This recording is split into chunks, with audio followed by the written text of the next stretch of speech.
عبداللہ بن ابی کہتے ہیں کہ اسے میرے والد نے کہا کہ وہ کون سی چیز ہے جو ہمیں تم سے محفوظ رکھے؟ اس نے جواب میں کہا یہ آیت الکرسی ہے۔ پھر وہ نبی صلی اللہ علیہ وآلہ وسلم کے پاس گئے اور سارا قصہ بیان کیا تو نبی صلی اللہ علیہ وآلہ وسلم نے فرمایا کہ اس خبیث نے سچ کہا ہے۔ ناظرین، آپ کو بتاتے چلیں کہ آیت الکرسی کے 9 حصے ہیں اور ان 9 حصوں کو اللہ نے بہت ہم آہنگی سے بنایا۔ اس آیت کے تمام 9 حصے اقرار اور نفی پر مشتمل ہیں۔ یاد رہے کہ ان میں نفی کا مطلب کسی لفظ سے انکار نہیں بلکہ اس لفظ میں موجود باتوں کا انکار ہے۔ اقرار کا مطلب کسی چیز یا بات کو ماننا اور تسلیم کرنا، جبکہ نفی کا مطلب اس بات یا چیز سے انکار کرنا۔ جیسا کہ پہلی آیت میں نفی کی بات اس طرح کی گئی کہ اللہ جس کے سوا کوئی معبود نہیں، یعنی اللہ اپنے سوا کسی اور خدا کی نفی کر رہا ہے۔ پھر فرمایا گیا وہ ہمیشہ زندہ رہنے والا ہے۔ یہاں اقرار کیا گیا کہ اس کی ذات ہمیشہ سے تھی اور ہمیشہ رہے گی اور باقی سب کچھ فنا ہو جائے گا۔ ناظرین، اقرار اور نفی کا یہ منفرد تسلسل اس پوری آیت میں دیکھنے کو ملتا ہے، جیسا کہ اس کے دوسرے حصے میں نفی کا ذکر ہے کہ نہ اس کو اونگ آتی ہے نہ نیند۔ پھر اقرار کا ذکر ہے کہ جو کچھ آسمانوں میں ہے اور جو کچھ زمین میں ہے سب اسی کا ہے۔ پھر ذکر ہے کہ کون ایسا شخص ہے جو اس کے حضور اس کی اجازت کے بغیر سفارش کر سکے، یہ نفی ہے۔ اگلی آیت میں ارشاد ہے جو کچھ لوگوں نے روبرو ہو رہا ہے اور جو کچھ ان کے پیچھے ہو چکا ہے اسے سب معلوم ہے، یہ اقرار ہے، اور اس کی معلومات میں سے کسی چیز سے دسترس حاصل نہیں کر سکتے۔ ہاں، جس قدر وہ چاہتا ہے۔ اس میں نفی کی گئی کہ اللہ کے سوا کسی کو اختیار حاصل نہیں، اس کی بادشاہی اور علم آسمان اور زمین سب پر حاوی ہے۔ یہاں اقرار کیا گیا ہے اللہ تعالیٰ کی بادشاہت کا اور اسے اس کی حفاظت کچھ بھی دشوار نہیں، یہاں نفی ہے۔ بڑا عالی مرتبہ اور جلیل القدر ہے، اس آخری جملے میں اقرار ہے کہ وہی سب سے بڑا ہے۔ اب اسی آیت میں ایک اور گہرا راز بھی پوشیدہ ہے جسے اگر آپ جانیں گے تو یقیناً حیران ہو جائیں گے کہ الفاظ اور حروف کا یہ زبردست ملاپ واقعی قرآن کا اصل حسن ہے۔ آیت الکرسی کے پہلے جملے میں ہم اللہ کی 2 صفات کو دیکھ سکتے ہیں، یعنی زندہ اور ہمیشہ رہنے والا۔ اب اس آیت کے آخری جملے میں بھی اللہ کی 2 صفات بیان کی گئی ہیں، یعنی عالی مرتبہ اور جلیل القدر۔ پھر اس آیت کے دوسرے اور 8ویں حصے کو اگر گہرائی سے دیکھا جائے تو دونوں میں اللہ کے بارے میں ایک ہی بات بیان کی گئی ہے کہ وہ کسی قسم کی تھکاوٹ سے پاک ہے۔ جب اللہ کسی چیز کی حفاظت کرتا ہے تو اسے نہ نیند آتی ہے اور نہ اونگ، اور زمین و آسمان کی نگرانی بھی اللہ کو تھکاتی نہیں ہے۔ پھر اس آیت کے تیسرے اور 7ویں حصے کو دیکھنے سے معلوم ہوتا ہے کہ آپس میں ملتے جلتے ہیں۔ ان حصوں میں اللہ تعالیٰ انسان کو باور کراتا ہے کہ وہ نہ صرف زمین و آسمان کا مالک ہے بلکہ تمام کائنات میں پھیلی ہوئی ہر شے کا بادشاہ بھی ہے۔ اسی طرح چوتھے اور چھٹے حصے میں اللہ انسان کو اس کے کمزور اور اللہ کے محتاج ہونے کی یاد دہانی کراتا ہے اور پھر کہتا ہے سوائے اس انسان کے جسے اللہ خود طاقت عطا کر دے۔ ناظرین، یوں پہلا اور آخری، دوسرا اور 8واں، تیسرا اور 7واں، چوتھا اور چھٹا حصہ ایک دوسرے سے منسلک ہیں، لیکن 5ویں حصے میں کیا ہے؟ اب سب سے حیران کن اور زبردست بات اس آیت کا درمیانہ اور 5واں حصہ ہے۔ اس میں اللہ انسان کو بتاتا ہے کہ وہ جانتا ہے کہ اس آیت میں اس نے پہلے کیا بیان کیا اور بعد میں کیا بیان کیا۔ اب غور کریں کہ کون ایسی باتیں بتا رہا ہے؟ بے شک اللہ۔ اور جس طرح اللہ ان تمام باتوں کو بیان کر رہا ہے تو ایسی زبردست وضاحت اللہ کے سوا کو اور کوئی نہیں کر سکتا، جو اس بات کا بھی ثبوت ہے کہ قرآن لکھے ہوئے الفاظ نہیں بلکہ اللہ کا کلام ہے جس پر ہر ایک حرف اللہ نے فرمایا۔ ناظرین، دراصل یہ اللہ تعالیٰ کے کلام کا حسن ہے اور قرآن پاک کی بلاغت کو سمجھنا عام انسان کے بس کی بات نہیں ہے۔ یاد رہے کہ خود قرآن پاک میں اللہ تعالیٰ نے یہ چیلنج فرمایا تھا کہ کوئی ایک آیت اس کے مثل لے آؤ، لیکن کسی کی یہ جرت نہ ہو سکی کہ اس چیلنج کو قبول کرے۔ یہی وجہ ہے کہ آیت الکرسی جو قرآن پاک کی سب سے عظیم آیت ہے، اس میں بھی جو فصاحت و بلاغت ہے، اس میں جو راز ہیں وہ بہت گہرے ہیں۔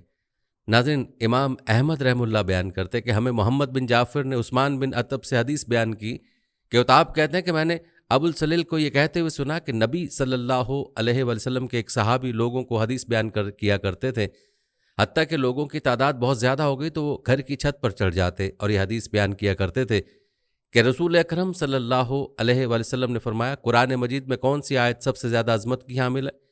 تو ایک شخص کہنے لگا اللہ لا الہ الا هو الحی القیوم۔ وہ بیان کرتے ہیں کہ نبی صلی اللہ علیہ وسلم نے اپنا ہاتھ میرے سینے پر رکھا تو چھاتی پر میں نے اس کی ٹھنڈک محسوس کی، اور نبی صلی اللہ علیہ وسلم یہ فرمانے لگے اے ابو المنظر، علم کی مبارک ہو۔ ایک دوسری روایت میں ابو ذر رضی اللہ تعالیٰ عنہ بیان کرتے ہیں کہ میں نبی صلی اللہ علیہ وسلم کے پاس آیا تو آپ مسجد میں تشریف فرما تھے تو میں بھی بیٹھ گیا، تو نبی صلی اللہ علیہ وسلم نے فرمایا اے ابو ذر، کیا تو نے نماز پڑھی ہے؟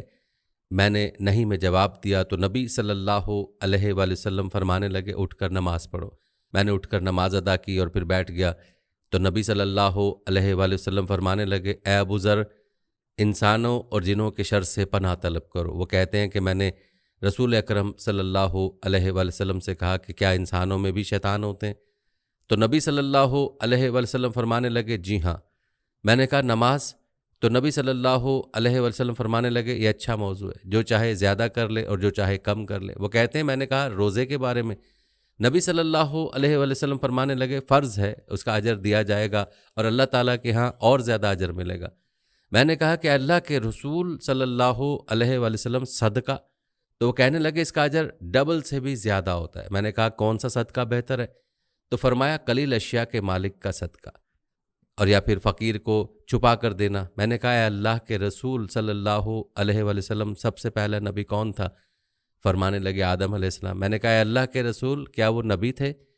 نبی صلی اللہ علیہ وآلہ وسلم نے فرمایا کہ وہ نبی مکلم تھے، اللہ تعالیٰ کے ساتھ بات چیت کی تھی۔ میں نے کہا اے اللہ تعالیٰ کے رسول صلی اللہ علیہ وآلہ وسلم رسولوں کی تعداد کیا ہے؟ فرمانے لگے 310 سے کچھ زیادہ ہے۔ ایک جمع غفیر تھا اور ایک مرتبہ یہ فرمایا کہ 315۔ میں نے کہا اے اللہ تعالیٰ کے رسول صلی اللہ علیہ وآلہ وسلم آپ پر جو نازل کیا گیا ہے اس میں سب سے عظیم کیا ہے؟ فرمایا آیت الکرسی، لا الہ الا هو الحی القیوم۔ ناظرین، اس آیت الکرسی کی فضیلت متعدد حدیث میں مختلف انداز سے بیان ہوئی ہے۔ ایک روایت امام بخاری رحمہ اللہ نے ابو ہریرہ رضی اللہ تعالیٰ عنہ سے بیان کی ہے۔ وہ آیت الکرسی کے حوالے ایک عجیب واقعہ یوں بیان کرتے ہیں، فرماتے ہیں نبی صلی اللہ علیہ وآلہ وسلم نے مجھے رمضان کے فطرانے کی حفاظت کرنے کو کہا۔ رات کو ایک شخص آیا اور غلہ لے جانے لگا تو میں نے اسے پکڑ کر کہا کہ میں یہ معاملہ نبی صلی اللہ علیہ وآلہ وسلم تک لے جاؤں گا۔ وہ کہنے لگا مجھے چھوڑ دو، اس لیے کہ میں محتاج ہوں، میرے چھوٹے چھوٹے بچے ہیں اور شدید قسم کی ضرورت بھی ہے۔ تو میں نے اسے چھوڑ دیا۔ جب صبح ہوئی تو نبی صلی اللہ علیہ وآلہ وسلم فرمانے لگے ابو ہریرہ، رات والے قیدی نے کیا کیا؟ وہ کہتے ہیں کہ میں نے کہا اے اللہ تعالیٰ کے رسول صلی اللہ علیہ وآلہ وسلم شدید قسم کے فکر و فاقہ اور اہل و عیال اور شدید قسم کی ضرورت کی شکایت کی تو میں نے اس پر ترس اور رحم کرتے ہوئے چھوڑ دیا۔ نبی صلی اللہ علیہ وآلہ وسلم فرمانے لگے اس نے جھوٹ بولا ہے اور وہ دوبارہ بھی آئے گا۔ تو مجھے علم ہو گیا کہ نبی صلی اللہ علیہ وآلہ وسلم کے قول کے مطابق وہ دوبارہ بھی لازمی آئے گا۔ تو میں نے دھیان رکھا، وہ آیا اور غلہ اکٹھا کرنے لگا۔ تو میں نے اسے پکڑ کر کہا کہ میں یہ معاملہ نبی صلی اللہ علیہ وآلہ وسلم تک لے جاؤں گا۔ وہ کہنے لگا مجھے چھوڑ دو، اس لیے کہ میں محتاج ہوں، میرے چھوٹے چھوٹے بچے ہیں اور شدید قسم کی ضرورت بھی ہے، میں دوبارہ نہیں آتا۔ تو میں نے اسے چھوڑ دیا۔ جب صبح ہوئی تو نبی صلی اللہ علیہ وآلہ وسلم فرمانے لگے ابو ہریرہ، رات والے قیدی نے کیا کہا؟ میں نے کہا اے اللہ کے رسول صلی اللہ علیہ وسلم اس نے شدید قسم کی فکر و فاقہ اور اہل و عیال اور شدید قسم کی ضرورت کی شکایت کی تو میں نے اس پر ترس اور رحم کرتے ہوئے چھوڑ دیا۔ نبی صلی اللہ علیہ وآلہ وسلم فرمانے لگے اس نے جھوٹ بولا اور وہ دوبارہ بھی آئے گا۔ تو میں نے تیسری مرتبہ بھی اس کا دھیان رکھا، وہ آیا اور غلہ اکٹھا کرنے لگا۔ تو میں نے اسے پکڑ کر کہا کہ میں یہ معاملہ نبی صلی اللہ علیہ وآلہ وسلم تک لے جاؤں گا، یہ تیسری اور آخری بار ہے۔ تو کہتا تھا کہ نہیں آؤں گا اور پھر آ جاتا ہے۔ وہ کہنے لگا مجھے چھوڑ دو، میں تمہیں کچھ کلمات سکھاتا ہوں جس سے اللہ تعالیٰ تجھے فائدہ دے گا۔ میں نے کہا وہ کون سے کلمات ہیں؟ وہ کہنے لگا کہ جب تم اپنے بستر پر آؤ تو یہ آیت الکرسی پڑھو، اللہ لا الہ الا هو الحی القیوم۔ یہ مکمل پڑھنے پر اللہ تعالیٰ کی طرف سے تمہارے لیے ایک محافظ مقرر کر دیا جائے گا اور صبح تک شیطان تمہارے قریب بھی نہیں آ سکے گا۔ تو میں نے اسے چھوڑ دیا۔ جب صبح ہوئی تو نبی صلی اللہ علیہ وآلہ وسلم فرمانے لگے ابو ہریرہ، رات والے قیدی نے کیا کیا؟ میں نے کہا اے اللہ تعالیٰ کے رسول صلی اللہ علیہ وآلہ وسلم اس نے مجھے کچھ کلمات سکھائے جن کے بارے میں اس کا خیال یہ تھا کہ اللہ تعالیٰ ان کلمات سے مجھے فائدہ دے گا۔ تو میں نے اسے چھوڑ دیا۔ نبی صلی اللہ علیہ وآلہ وسلم فرمانے لگے وہ کلمات کون سے ہیں؟ میں نے کہا کہ اس نے مجھے یہ کہا ہے کہ جب تم اپنے بستر پر آؤ تو یہ آیت الکرسی پڑھو، اللہ لا الہ الا هو الحی القیوم، اور اس نے مجھے یہ کہا کہ مکمل پڑھنے پر اللہ تعالیٰ کی طرف سے تمہارے لیے ایک محافظ مقرر کر دیا جائے گا اور صبح تک شیطان تمہارے قریب بھی نہیں آ سکے گا۔ اور صحابہ کرام تو خیر و بھلائی کے کاموں میں بہت ہی زیادہ حریص تھے۔ تو نبی صلی اللہ علیہ وآلہ وسلم فرمانے لگے تیرے ساتھ بات تو اس نے سچی کی ہے لیکن وہ خود جھوٹا ہے۔ اے ابو ہریرہ، تمہیں یہ علم ہے کہ تم 3 راتوں سے کس کے ساتھ بات چیت کر رہے تھے؟ میں نے کہا کہ نہیں، تو نبی صلی اللہ علیہ وآلہ وسلم فرمانے لگے کہ وہ شیطان تھا۔ ناظرین، ایک روایت میں نے جنوں کے ایک فقیر شخص کو پکڑ لیا اور اسے چھوڑ دیا، پھر وہ دوسری اور تیسری بار بھی آیا تو میں نے اسے کہا کیا تو نے میرے ساتھ وعدہ نہیں کیا تھا کہ آئندہ نہیں آؤ گے؟ آج میں تمہیں نہیں چھوڑوں گا بلکہ نبی صلی اللہ علیہ وآلہ وسلم کے پاس لے کر ہی جاؤں گا۔ تو وہ کہنے لگا ایسا نہ کرنا، اگر آپ مجھے چھوڑ دو گے تو میں تمہیں کچھ ایسے کلمات سکھاؤں گا، آپ جب وہ کلمات پڑھیں گے تو کوئی بھی چھوٹا یا بڑا اور مذکر مؤنث جن تمہارے قریب بھی نہیں پھٹکے گا۔ وہ اسے کہنے لگا کہ واقعی تم یہ کام کرو گے؟ اس نے جواب دیا ہاں میں کروں گا۔ ابو ہریرہ رضی اللہ تعالیٰ عنہ نے کہا کہ وہ کون سے کلمات ہیں؟ وہ کہنے لگا اللہ لا الہ الا هو الحی القیوم، اور آیت الکرسی کی مکمل پڑھی تو اسے چھوڑ دیا، تو وہ چلا گیا اور واپس نہ لوٹا۔ ابو ہریرہ رضی اللہ تعالیٰ عنہ نے یہ قصہ نبی صلی اللہ علیہ وآلہ وسلم کے سامنے ذکر کیا تو رسول اللہ صلی اللہ علیہ وسلم کا کہنا تھا کیا تجھے علم نہیں کہ یہ آیت الکرسی اس طرح ہے؟ ناظرین، یہ 3 واقعات آپ نے ملاحظہ کیے ہیں جو ایک طرح کے ہیں لیکن مختلف انداز سے بیان ہوئے، اور یہ الگ الگ واقعات بھی ہو سکتے ہیں۔ البتہ ان واقعات میں آیت الکرسی کی فضیلت بیان ہوئی ہے۔ کتنی زبردست فضیلت ہے کہ رات کو بستر پر ایک بار آیت الکرسی پڑھ لی جائے تو اس انسان کی حفاظت کے لیے فرشتہ مقرر ہو جائے۔ ناظرین، اس کے علاوہ ابو عبید نے کتاب الغریب میں کہا ہے کہ عبداللہ بن مسعود رضی اللہ تعالیٰ عنہما بیان کرتے ہیں کہ انسانوں میں سے ایک شخص نکلا تو ایک جن سے ملا اور وہ اسے کہنے لگا کیا تو میرے ساتھ کشتی کا مقابلہ کرے گا؟ اگر تو نے مجھے پچھاڑ دیا تو میں تجھے ایک ایسی آیت سکھاؤں گا، جب تو یہ آیت گھر میں داخل ہو کر پڑھے گا تو شیطان گھر میں داخل نہیں ہو سکے گا۔ ان دونوں نے مقابلہ کیا تو انسان نے اسے پچھاڑ دیا۔ وہ انسان اسے کہنے لگا میں تجھے بہت ہی کمزور اور دبلا پتلا دیکھ رہا ہوں، تیرے بازو کتے کی طرح ہیں، کیا سب جن اسی طرح سے ہیں یا کہ ان میں سے تو ہی ایسا ہے؟ تو اس نے کہا کہ ان میں سے میں ہی کمزور اور دبلا پتلا ہوں۔ اس نے دوبارہ مقابلہ کیا تو انسان نے دوبارہ اسے پچھاڑ دیا۔ تو وہ جن کہنے لگا تو آیت الکرسی پڑھا کر، اس لیے کہ جو بھی گھر میں داخل ہوتے وقت آیت الکرسی پڑھتا ہے اس گھر سے شیطان نکل بھاگتا ہے، اور نکلتے وقت اس کی آواز گدھے کے گوز مارنے کی طرح ہوتی ہے۔ ابن مسعود رضی اللہ تعالیٰ عنہ سے پوچھا گیا کہ کیا وہ عمر رضی اللہ تعالیٰ عنہ تھے؟ تو وہ کہنے لگے عمر رضی اللہ تعالیٰ عنہ کے علاوہ اور کون ہو سکتا ہے؟ ناظرین، اس روایت میں گھر میں داخل ہوتے وقت آیت الکرسی پڑھنے کی فضیلت بیان ہوئی ہے۔ یہ عمل بھی بہت ہی آسان ہے اور اس کی برکت سے ہمارے گھروں کے شیاطین اور جنات سے حفاظت ہو سکتی ہے۔ لیکن افسوس کہ آج کا مسلمان احادیث میں موجود ان چھوٹے چھوٹے اعمال کے بارے میں علم ہی نہیں رکھتا۔ یاد رکھیں، آج ہمارے گھروں میں جتنی بھی پریشانیاں ہیں ان کی ایک بڑی وجہ یہ ہے کہ ہم اعمال سے دور ہو چکے ہیں۔ اگر آپ پورے یقین کے ساتھ ان اعمال کو کریں تو یقین جانیں آپ کی زندگی پرسکون ہو جائے گی۔ ناظرین، ایک دوسری روایت میں ابن عمر رضی اللہ تعالیٰ عنہ بیان کرتے ہیں کہ ایک دن عمر بن خطاب رضی اللہ تعالیٰ عنہ لوگوں کی جانب گئے جو کہ قطاروں میں کھڑے تھے۔ عمر بن خطاب رضی اللہ تعالیٰ عنہ کہنے لگے کون بتائے گا کہ قرآن کریم میں سب سے بڑی آیت کون سی ہے؟ ابن مسعود رضی اللہ تعالیٰ عنہ کہنے لگے کہ جاننے والے پر آپ کی نظر پڑی، میں نے رسول کریم صلی اللہ علیہ وسلم کو یہ فرماتے ہوئے سنا قرآن مجید میں سب سے عظیم آیت آیت الکرسی ہے، اللہ لا الہ الا هو الحی القیوم۔ ناظرین، آپ نے ملاحظہ کیا کہ آیت الکرسی کی عظمت کئی روایات میں بیان ہوئی ہے۔ اس سے اندازہ لگایا جا سکتا ہے کہ آیت کتنی عظیم آیت ہے۔ اس آیت کے بارے میں یہ بھی بتایا جاتا ہے کہ اس میں اعظم بھی موجود ہے۔ اس آیت کے اسم اعظم پر مشتمل ہونے کے متعلق امام احمد رحم اللہ کا کہنا ہے، اسما بنت یزید کہتی ہیں کہ میں نے رسول کریم صلی اللہ علیہ وآلہ وسلم کو فرماتے ہوئے سنا کہ ان 2 آیتوں اللہ لا الہ الا هو الحی القیوم اور الف لام میم اللہ لا الہ الا هو الحی القیوم میں اللہ تعالیٰ کا اسم اعظم ہے۔ امام ترمذی رحم اللہ کا کہنا ہے کہ حدیث حسن صحیح ہے، اور ابو امامہ مرفوعاً بیان کرتے ہیں کہ رسول اللہ صلی اللہ علیہ وسلم نے فرمایا اللہ تعالیٰ کا اسم اعظم جس کے ساتھ دعا کی جائے تو قبول ہوتی ہے، وہ 3 صورتوں میں سورہ بقرہ اور آل عمران اور طٰہٰ۔ حشام جو کہ ابن عمار خطیب دمشق ہیں، ان کا کہنا ہے کہ سورہ بقرہ میں اللہ لا الہ الا هو الحی القیوم اور آل عمران میں الف لام میم اللہ لا الہ الا هو الحی القیوم اور طٰہٰ میں وانت الوجہ الحی القیوم ہے۔ ناظرین، کیسی زبردست فضیلت ہے کہ اس آیت میں اسم اعظم موجود ہے، اور حدیث میں آپ نے ملاحظہ کر ہی لیا کہ اسم اعظم کے ساتھ دعا قبول ہوتی ہے۔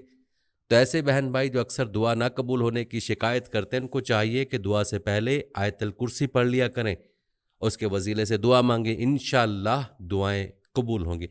ناظرین، یہ فضیلت آیت الکرسی کے رازوں میں سے ایسا راز ہے کہ جس کے بارے میں بہت کم لوگ جانتے ہیں، اور جو جانتے بھی ہیں وہ اتنے آسان اسم اعظم کے باوجود بھی اس سے استفادہ نہیں کر رہے۔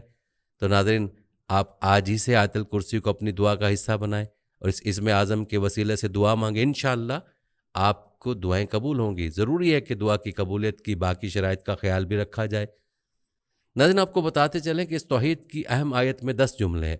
اللہ لا الہ الا ہو، یہی وہ پیغام ہے جس کی دعوت تمام انبیاء اور رسل نے دی کہ معبود حقیقی صرف اور صرف اللہ تبارک تعالیٰ ہے، وہی پیدا کرنے والا، وہی رزق دینے والا، اور وہی اس پوری دنیا کے نظام کو تنہا چلانے والا ہے، اس کا کوئی شریک نہیں ہے، ہم سب اس کے بندے ہیں اور ہمیں صرف اسی کی عبادت کرنی چاہیے۔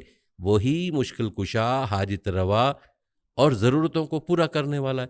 اس نے انسان کی ہدایت اور رہنمائی کے لیے انبیاء اور رسل بھیجے، آخر میں تمام نبیوں کے سردار حضرت محمد مصطفیٰ صلی اللہ علیہ وآلہ وسلم کو قیامت تک آنے والے تمام انسانوں کے لیے رحمت للعالمین بنا کر بھیجا۔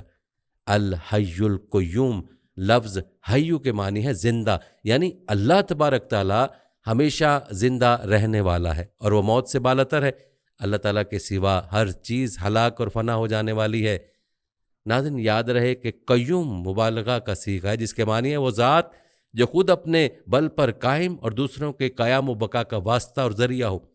قیوم اللہ تعالیٰ کی خاص صفت ہے جس میں کوئی مخلوق شریک نہیں ہو سکتی، کیونکہ جو چیزیں خود اپنے وجود و بقا میں کسی دوسرے کی محتاج ہوں وہ کسی دوسری چیز کو کیا سنبھال سکتی ہیں؟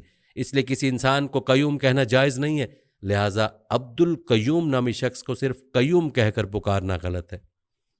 لا تأخذہ سینۃ ولا نوم، ناظرین سینتوں کے معنی اونگ اور نوم کے معنی نیند کے ہیں۔ ان دونوں کی نفی سے نیند کی ابتدا اور انتہا دونوں کی نفی ہوگی، یعنی اللہ تعالیٰ غفلت کے تمام اثرات سے کمال درجے پاک ہے۔ لہ ما فی السماوات و ما فی الارض، تمام چیزیں جو آسمانوں یا زمین میں ہیں وہ سب اللہ تعالیٰ کی مملوک ہیں، وہ مختار ہے، جس طرح چاہے ان میں تصرف کرے۔ من ذا الذی یشفع عندہ الا باذنہ، جب یہ بات واضح ہو گئی کہ اللہ تعالیٰ ہی کائنات کا مالک ہے، کوئی اس سے بڑا اور اس کے اوپر حاکم نہیں ہے، تو کوئی اس سے کسی کام کے بارے میں باز پرس کرنے کا بھی حقدار نہیں ہے۔ وہ جو حکم جاری فرمائے اس میں کسی کو چون و چرا کرنے کی گنجائش نہیں ہے۔ ہاں، یہ ہو سکتا ہے کہ کوئی شخص اللہ تعالیٰ سے کسی کی سفارش یا شفاعت کرے، سو اس کو بھی واضح کر دیا کہ اللہ تعالیٰ کی اجازت کے بغیر اللہ تعالیٰ کے نیک و مقبول بندے بھی کسی کے لیے شفاعت نہیں کر سکتے۔ رسول اللہ صلی اللہ علیہ وسلم نے ارشاد فرمایا کہ محشر میں سب سے پہلے میں ساری امتوں کی شفاعت کروں گا۔ یہ حضور اکرم صلی اللہ علیہ وسلم کی خصوصیات میں سے ہیں۔ اسی کا نام مقام محمود ہے، جس کا ذکر سورہ اسراء میں آیا ہے۔ یعلم ما بین ایدیہم وما خلفہم، اللہ تعالیٰ لوگوں کے آگے پیچھے کے تمام حالات و واقعات سے واقف ہے۔ ناظرین، آگے اور پیچھے کا یہ مفہوم بھی ہو سکتا ہے کہ ان کے پیدا ہونے سے پہلے اور پیدا ہونے کے بعد کے تمام حالات و واقعات اللہ تعالیٰ کے علم میں، اور یہ مفہوم بھی ہو سکتا ہے کہ آگے سے مراد وہ حالات ہیں جو انسان کے لیے کھلے ہوئے ہیں اور پیچھے سے مراد اس سے مخفی واقعات و حالات ہیں۔ تو معنی یہ ہوں گے کہ انسان کا علم تو بعض چیزوں پر ہے اور بعض چیزوں پر نہیں، کچھ چیزیں اس کے سامنے کھلی ہوئی ہیں اور کچھ چیز چھپی ہوئی ہیں، مگر اللہ تعالیٰ کے سامنے یہ سب چیزیں برابر ہیں۔ اس کا علم ان سب چیزوں کو یکساں محیط ہے۔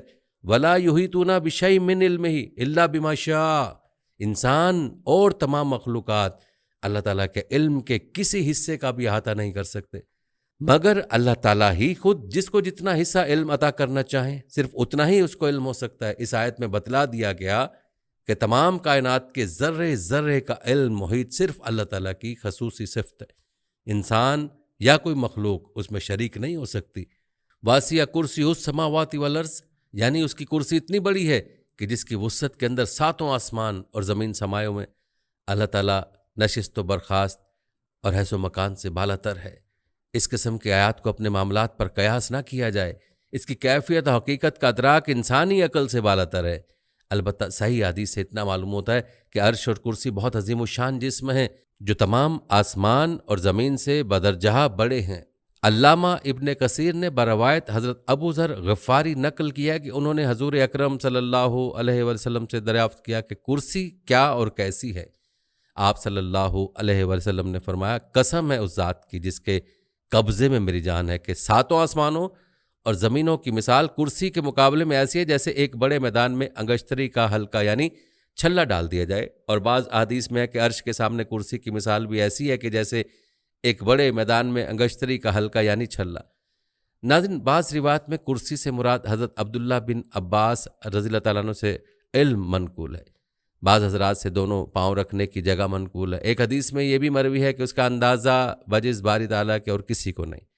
ابو مالک فرماتے ہیں کہ کرسی عرش کے نیچے، صدی کہتے ہیں کہ آسمان و زمین کرسی کے جوف میں ہے اور کرسی عرش کے سامنے۔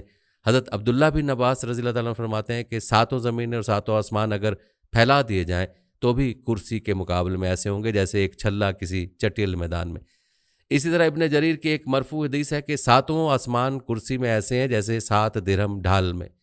بعض مفسرین نے تحریر کیا کہ اس کے معنی ہے کہ اللہ کا اقتدار آسمانوں اور زمین کے تمام اطراف و اکناف پر حاوی ہے، کوئی گوشہ اور کونا بھی اس کے دائرہ اقتدار سے الگ نہیں ہے۔ ولا یعود حفظہما، اللہ تعالیٰ کو ان دونوں عظیم مخلوقات یعنی آسمانوں اور زمین کی حفاظت کچھ گراں نہیں معلوم ہوتی، کیونکہ اس قادر مطلق کی قدرت کاملہ کے سامنے یہ سب چیزیں نہایت آسان ہیں۔ یعود کے معنی ہے کسی چیز کا ایسی بھاری اور گراں ہونا کہ اس کا سنبھالنا مشکل ہو جائے۔ وَهُوَ الْعَلِيُّ الْعَظِيمُ۔ ناظرین، گزشتہ 9 جملوں میں اللہ تعالیٰ کی ذات و صفات کے کمالات بیان کیے گئے۔ ان کو سمجھنے کے بعد ہر عقل مند شخص یہی کہنے پر مجبور ہے کہ ہر عزت و عظمت اور بلندی و برتری کا مستحق وہی پاک ذات ہے۔ ان 10 جملوں میں اللہ تعالیٰ کی صفات کمال اور اس کی توحید کا مضمون وضاحت اور تفصیل کے ساتھ آ گیا۔ اللہ تعالیٰ سے دعا ہے کہ اللہ تعالیٰ ہم سب کو قرآن کریم سمجھ کر پڑھنے والا، اس پر عمل کرنے والا بنائے۔ اللہ تعالیٰ ہم سب کو شرک کی تمام شکلوں سے محفوظ فرمائے، آمین ثم آمین۔ ناظرین، آیت الکرسی کے بہت سے خواص ہیں، جن میں سے ایک یہ ہے کہ اگر کسی جگہ پر جنات وغیرہ کے سائے کا خدشہ ہو تو اول و آخر درود و پاک کے ساتھ آیت الکرسی کو 7 مرتبہ پڑھ لیں اور پانی پر دم کر کے اس گھر کی دیواروں پر چھڑک دیں تو اللہ کے فضل سے وہ جنات اس جگہ کو چھوڑ دیتے ہیں۔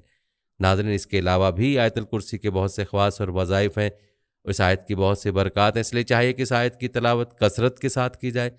اللہ تعالیٰ سے دعا ہے کہ اللہ تعالیٰ ہم سب کو قرآن کی ہر آیت کے فیوز و برکات سمیٹنے کی توفیق عطا فرمائے، آمین۔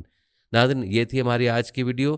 جانے سے پہلے ویڈیو کو شیئر ضرور کیجیے گا۔ ہم امید کرتے ہیں کہ آپ کو ہماری آج کی ویڈیو ضرور پسند آئی ہوگی۔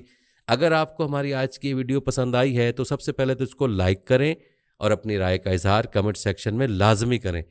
آخر میں آپ سے ایک بار پھر درخواست ہے کہ آپ ہمارے چینل کو ضرور سبسکرائب کر لیں اور ساتھ ہی لگے گھنٹی کے بٹن کو بھی کلک کریں تاکہ آپ کے پاس ہمارے آنے والی مزید ویڈیوز کا نوٹیفیکیشن بر وقت ملتا رہے۔